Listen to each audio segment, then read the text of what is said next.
décision est condamnée sur la scène internationale.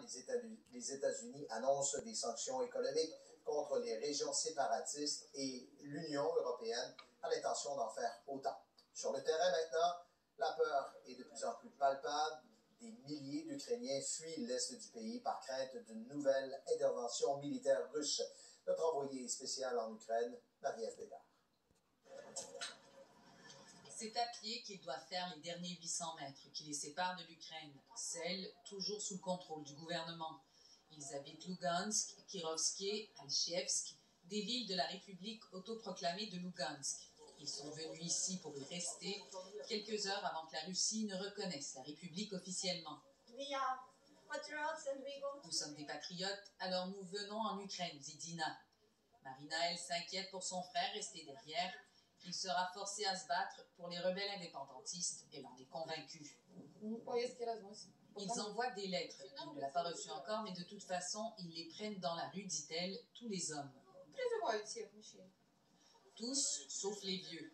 Ils peuvent encore quitter sans problème, nous disent-ils, mais pas question pour ce couple de partir vers la Russie dans les convois d'évacuation. Ils fabriquent une ambiance de peur pour forcer les gens à partir en Russie, dit Gennady, mais c'est pour les images, pour faire un film. Ils cherchent à se mettre à l'abri d'une possible intensification des combats tout en sachant très bien que de ce côté-ci du point de passage, la situation sécuritaire n'est guère mieux. Natalia aurait pu y passer quand les vitres de sa maison ont été soufflées par un mortier, le toit endommagé. Il est tombé dans son jardin. Heureusement, elle était chez sa mère, juste à côté. Je suis en vie et en santé, mais c'est une honte, dit-elle. Quand ça va finir? Ça fait déjà tant d'années, depuis 2014. Nous sommes des êtres vivants, mais combien de temps à nous user les nerfs avec ces tirs, avec cette guerre, demande-t-elle. Nous sommes prisonniers de cette situation. Ses voisins sont tous venus lui prêter main forte pour ne pas qu'elle dorme sous la pluie ou frigorifiée par les bourrasques de vent. Encore beaucoup d'Ukrainiens habitent à quelques dizaines de mètres des positions de l'armée ukrainienne, de plus en plus pris pour cible. L'Ukraine n'a pas ordonné d'évacuation de la population.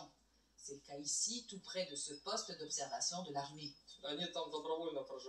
Ils restent ici de plein gré, nous dit ce commandant, et nous restons parce que c'est notre devoir.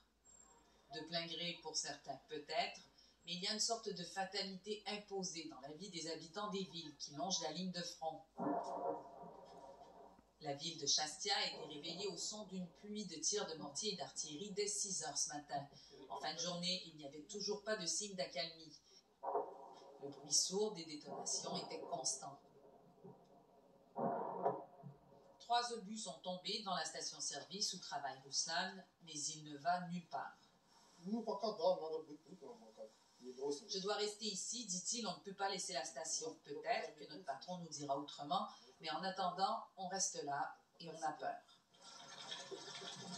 Voilà ce que l'on sent, ce que l'on entend au-delà des bruits de la guerre. La peur, la lassitude, l'impuissance.